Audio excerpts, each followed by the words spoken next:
And a very warm welcome to our VAT chat with Nikki, which is, as far as I know, the only podcast dedicated to careers in VAT and indirect taxes. Happy to be proved wrong. So, whether you're just starting out, you're at a career crossroads, or you're just interested to find out a bit more about what we do and why we get so excited about it, then this podcast is for you. Please do like and subscribe on whichever platform you're listening to or watching us on to help us reach more people. Okay, initial blurb done. Without further ado, I'm very pleased to welcome my guest today, Ruth Corkin, Principal of Indirect Taxes at Hillier Hopkins LLP. Hello, Ruth. Hi, Nikki. How's it going this morning? Oh, the usual sort of varied array of admin and VAT work and, sort of discussing various VAT principles. So it's one of those things that you come in the morning, you think, I'm going to do this, this, and this today, and you find out you're doing that, that, and that. It's never a straight line, is it? No. But so we'll be interested, I think, to pick that apart maybe a bit more as we get through our conversation. Before we do, though, the question I always start with, assuming that you didn't dream of being in VAT from a very young age, what was it that drew you in and what keeps you here? Okay, so no, I didn't dream of VAT at an early age. I wanted to be in the Royal Air Force and fly Ah, aeroplanes, but that didn't come to be. I didn't start anywhere near tax. I left school with old-fashioned O levels, GCSEs these days, and I was on the equivalent of an apprenticeship, doing chemistry and working for a pharmaceutical firm.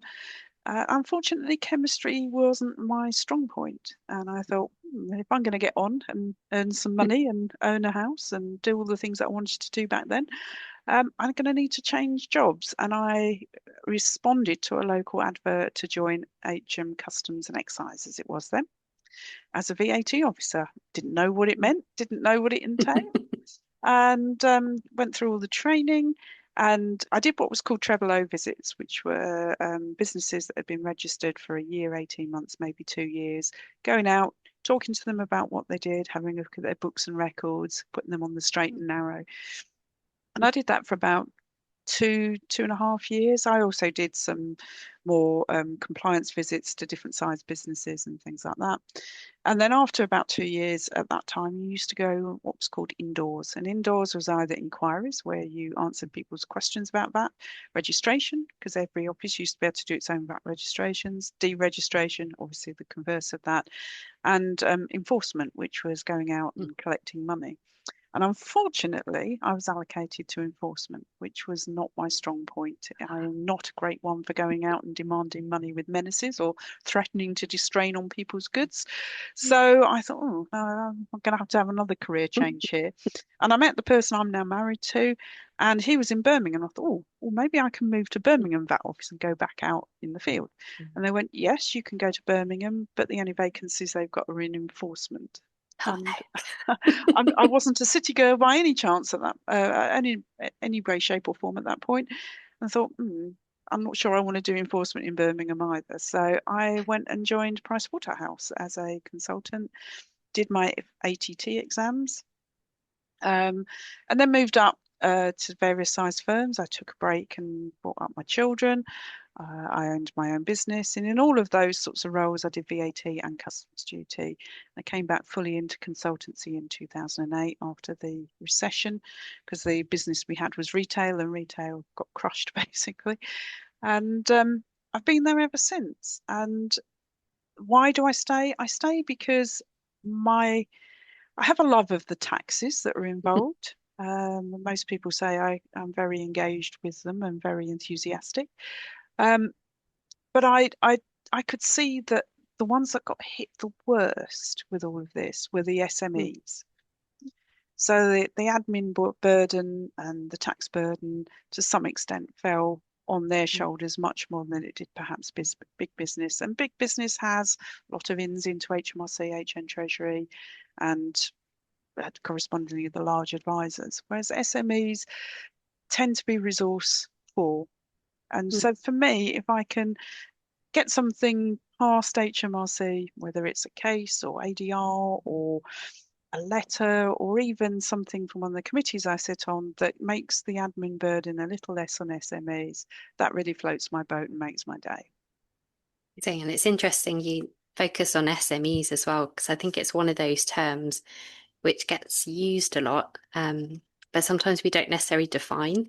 Because I might be an SME, but I'm definitely on the micro end of it, Yeah, as opposed to the, you know, yeah, could be it reasonably large corporate structure, I yeah, it imagine. can, and it can be quite a complex one. So that's why, it's so interesting to me is that I have everything from micro businesses up to people perhaps bordering on what we would call large business. And they all have similar problems. It's like some are more technical than others. Some, are, are trading abroad. Some of them can't understand why they can't move their goods in the same way as they used to Yeah. pre-Brexit, for instance. And they set up complicated structures that they don't necessarily need. And some of them just need someone to say, you should be VAT registered, or you could be VAT registered, or you don't have to worry about VAT registration. Just something as simple as that. So it's a really nice feeling when someone looks at you and you can tell that they've they're relieved. I do get people who look at me and I think you're in snow dome mode. When you shake the snow dome and everything's like Mm. whirling around, where it gets really technical or there's a lot to discuss. I can see them glazing over a bit like a snow dome. I can see it all scrambling inside. And I say, just take a few days, Mm. process it, and then come back to me with questions. And usually they've come back with some pretty, sort of pertinent questions and things that they know they need to know the answer to. And I think that can be part of the challenge, can't it? Especially when it's something, we're all familiar with it, but trying to then help the client to understand something which could be, they're a business person, Yeah. but it doesn't mean they have any prior finance or tax or any knowledge other than their enterprise. Yep. Um, so what are there any particular techniques or ways you work with clients to help sort of break it down into something that's a bit more manageable? So one of the things I won't do is say, here's a link to guidance, because everyone can do that. And to be honest, an entrepreneur or a small business will probably try to get around the guidance, get their head around the guidance. So to me, breaking it down in chunks that they can understand is really, really important. And doing a lot of them say, can you do a chronological order in what I've got to do all of these things so that they can, that they can deal with it in small bite-sized pieces. From a consultancy point of view, if they take the view is, I'm going to give it all to you, Mm. that's obviously good for us. Um, and a lot of them do that because what they're good at is their business. Mm. They don't want to have to worry about doing accounts and all of that sort of thing. So they will hand it across. Um, but it's trying to get it into a format that they as an individual understand. So you can't have one writing style, for instance. There'll be some who are maybe on the elderly end of the spectrum where saying hi so and so might actually make them think, what's this person talking about? Yeah. But equally, somebody who's in their early 20s would not want to be addressed as dear sir or Mm. madam. Yeah. So trying to get that tone right. And I do use AI for some things. I don't use AI for my emails at the moment. It's not something that I've ever felt the need to do, but I do use AI to actually break down things and maybe give a more simplistic sort of answer. I do check the sources because Yeah. AI hallucinates as it does. But sometimes just having something simply broke down is easier to put in an email when I know the technical and I could go into the law into the nth degree, but most businesses don't want that. If they don't want to know that can they claim back VAT on their car and the legal reason for doing it. All they need to know is you've done it on hire purchase or you bought it, you use it for private use, so no, you can't. Mm. Um, you're leasing it, so you can get 50% of the finance lease back and you can get the maintenance back. That's fine, and you can dovetail that with your direct tax colleagues and say, well, actually, leasing is better than buying or whichever way round it is for the other taxes. So they've got that complete holistic sort of side of it. But what they will absolutely be turned off of is a link through to guidance, when then there's another 7, 8, 9 links that they've got to try and get their head around. And when they get there, they're like, I'm pretty sure I've clicked on this link, it's gone purple. So I still Yeah. haven't understood it. So, and for legislators and for the policymakers, that's an important thing to bear in mind, is that people have a very not a small attention span, they have a small time frame in order to be able to absorb this information. And clicking on lots of links is really, really aggravating for them. So keeping it short, keeping it sweet for those that want the legal basis, because they've got Yeah. to do a legal argument, then, something they can copy and paste and send off Mm. is ideal for them. But I find that's few and far between where they want the legal basis or a case law reference or whatever. They just want to know what the rules are for doing X, Y, or Z. That's it. And I think that's a really nice way of putting it as well. And something, if I think about the exam context to kind of switch out for a sec, I see a lot of scripts where students will write, for example, it's the blocking order, and they'll give this is a statutory instrument, 1992, 3222, and they'll put it all in there, but they won't tell the client what the impact is for them. Yeah. And so one of the things we always come back to is, think about the real life situation. Try not to split the exam completely from what you would tell a client, because that's what they're trying to simulate. So Yeah. I think that the approach that you mentioned as well sort of dovetails nicely in that. So if people are preparing for exams, it's a nice way to think about it. If you can summarize it and explain this is the impact, then you're kind of learning it yourself as well in that And advisor. And the other thing I tell all of the trainees that I've had under my wing over the various years is start with the law, because the law is what underpins everything. And then you've got case law that builds walls and ceiling around it. And then you've got HMRC's guidance that might be your frilly curtains. Yeah, I like But that. it is just their interpretation. So those that start with the guidance are going to be on a hiding, quite often a hiding to nothing. And then you've got the issue of reliance on guidance, whereas reliance on law is very concrete. Absolutely. I like that. I've just got a nice vision in my house now, some beautiful like chintzy curtains with loads of paragraphs on there, searching through to find which one, 14, 15. It's in the pleats somewhere. Yeah, it's got to be in here. It's got to be in here. Unpick this bit. No, I like that. Love that analogy. I might steal that. Feel So free.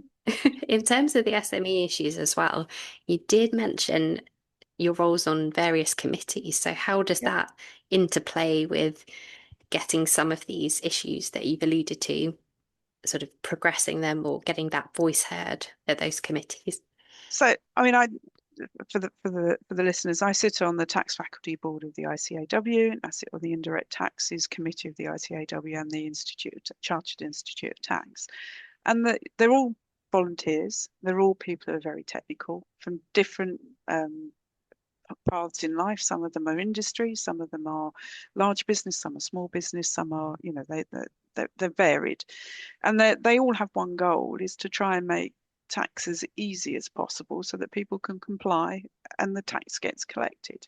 And it's very, very simple in theory. But you come across the monolith that is HMRC, and it's even bigger monolith, HM Treasury, which is, don't ask us to do anything that will cost money, basically. But sometimes just getting a point across makes those monoliths think slightly differently. And for instance, the president of the Chartered Institute of Tax last week said, tax impact notices, lovely, tells you what the tax impact is, but should it really also show where it's aiding simplification, and if it doesn't aid simplification, why it doesn't aid simplification? So given that HMRC and HM Treasury are now responsible for simplification of the taxes that under their auspices, you would think that would be a logical thing to do. But it just looks at the headline money. And for most businesses, they will look at it and go, don't even know what that means. Yeah.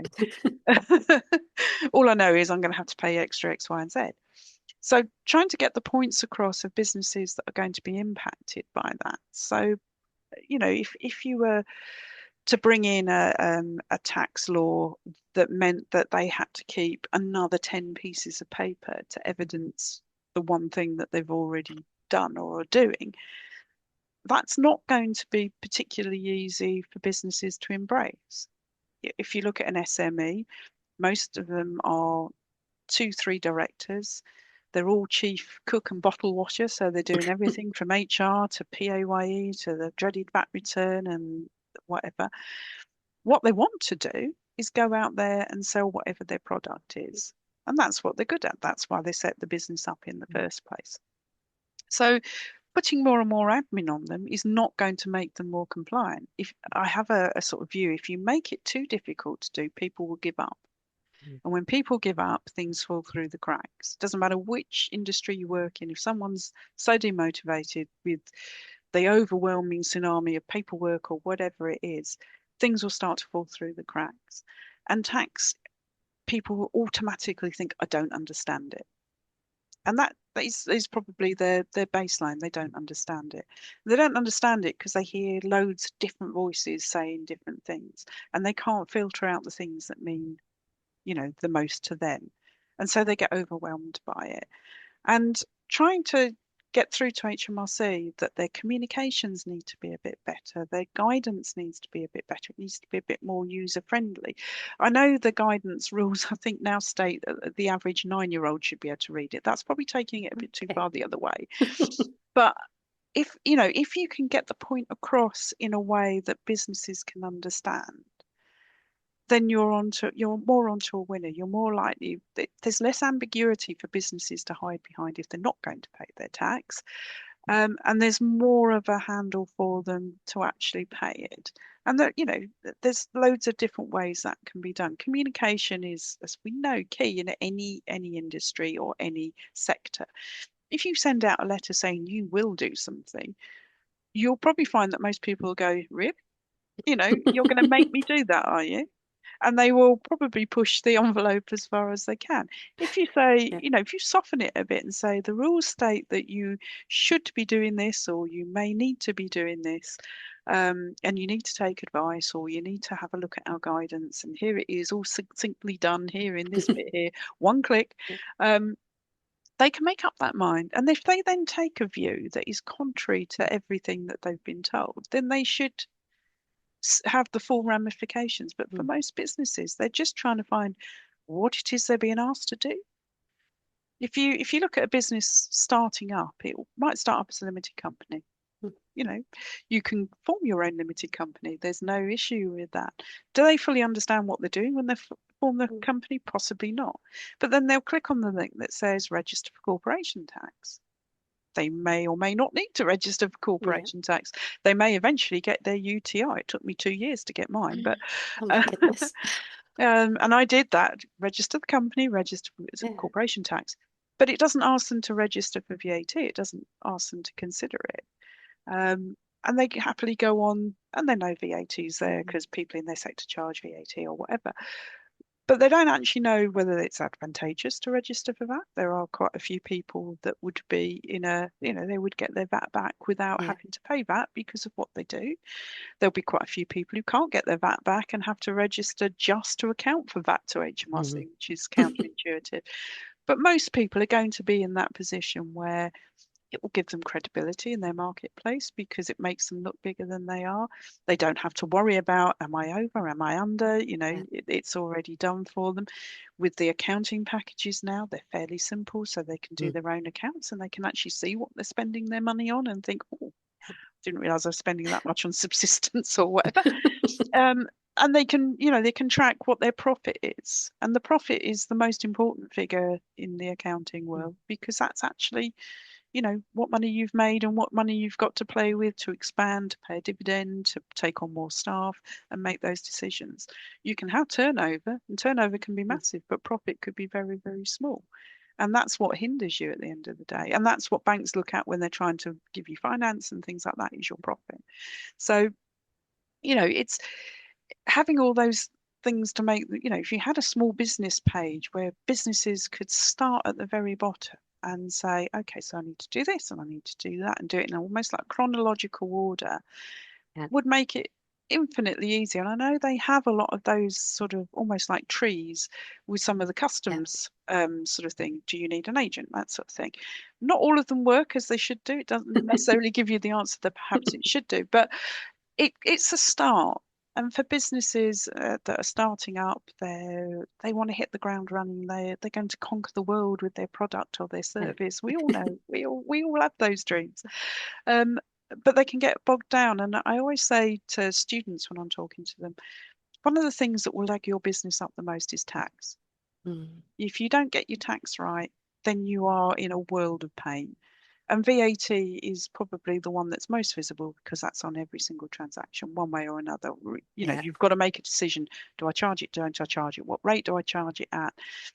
Do I have to issue an invoice because it's to a consumer, or do I have to because it's a business? And it's all of those things that will leg them up if they don't fully understand those basics.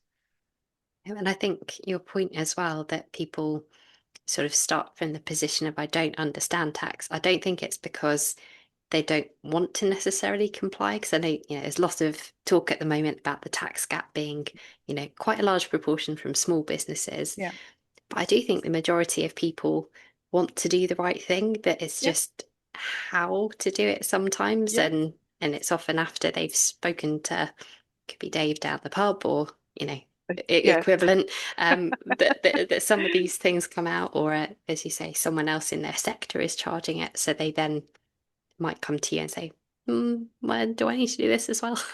yeah, But I think it comes from a place of they want it, but there is just so much, you've talked about, some of the taxes, depending on your industry, there might be, to segue into, some of the other work you do, other indirect taxes as yeah. well. Yeah, there's tax on virtually everything. So depending on what sector you're in, you might have plastic packaging tax because you bring Mm, in goods that are wrapped in plastic. You might have extended producer responsibility, which is where all other forms of packaging.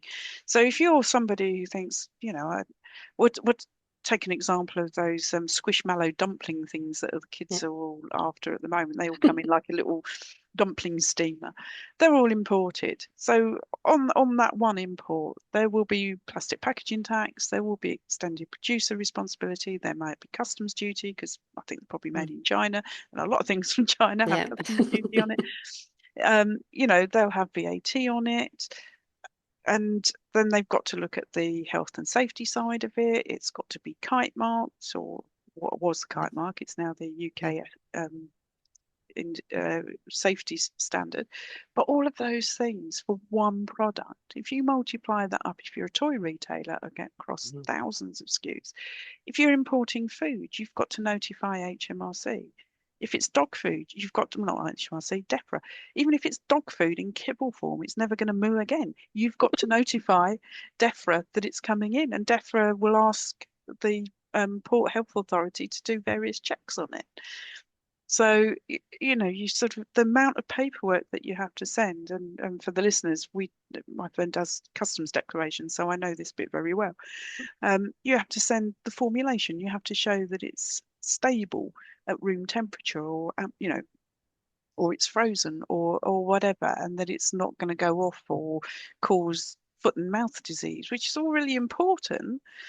But if you just want to get your dog food into the country, it seems like an awful lot of issues to do it. And then if you look at the supply chain in general, where you've got fresh food stuffs coming in, and you will have things like pork and beef and lamb from jurisdictions that might have diseases that we don't want over here. So you've got ones please. that can be impounded, and sort of if you miss a customs check, you can have your goods impounded. If you send it with the wrong documentation, if you haven't had a Yeah. veterinary check, if it's a live animal or meat Mm, or whatever, it's mm, mind-boggling. And wading your way through it to get a new product onto the market in the UK is actually incredibly difficult. mm, And the same going the other way, into the EU, which yeah. is our biggest market.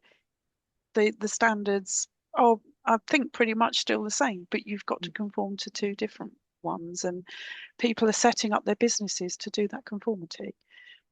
So it's costing them more, and it's double the admin. So if you've got veterinary medicines, for instance, in Northern Ireland and Ireland, Mm. you have to have two different veterinary standards for those, two different medicine standards, and you can't have some of one in one warehouse and the other, and it just becomes really, really confusing, and you end up setting up a separate company, which is probably a UK company, so two sets of accounts, two sets of corporation tax.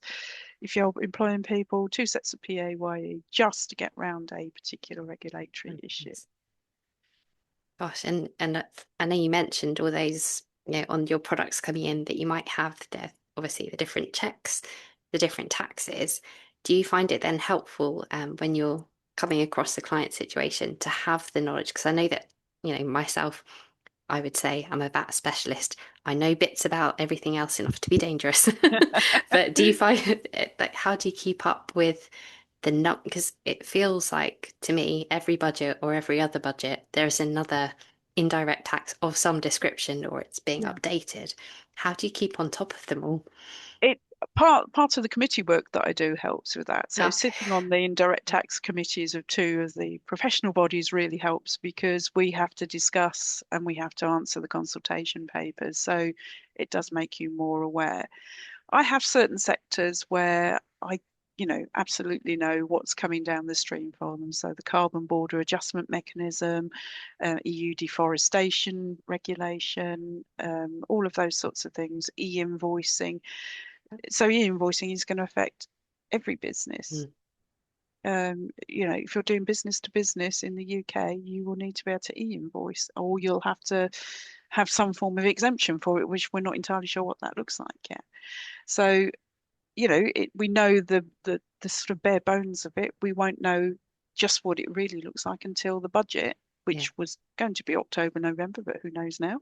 Um, Yeah. so are we kicking that can a bit further down the road? Are we racing to beat the EU at its own game? Because we're looking to introduce in 2029 Yeah. and they're looking at 2030.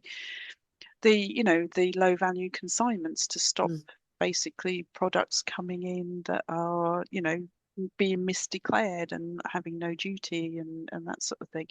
yep. Joint and several liability for marketplaces, the extension of that. If you work with any marketplaces, they must be absolutely horrified at the Mm, moment. They've already got joint and several liability for a lot of yeah. things, but now for all of the stuff they could do on their platforms, Mm, it's quite difficult. And then when you get into that, you've got to look at the platform rules separate to that, which are for other taxes and for other reasons. yeah. But you know, we all want to make sure that we have the right amount of tax. We all have ideas of how we're going to spend said tax.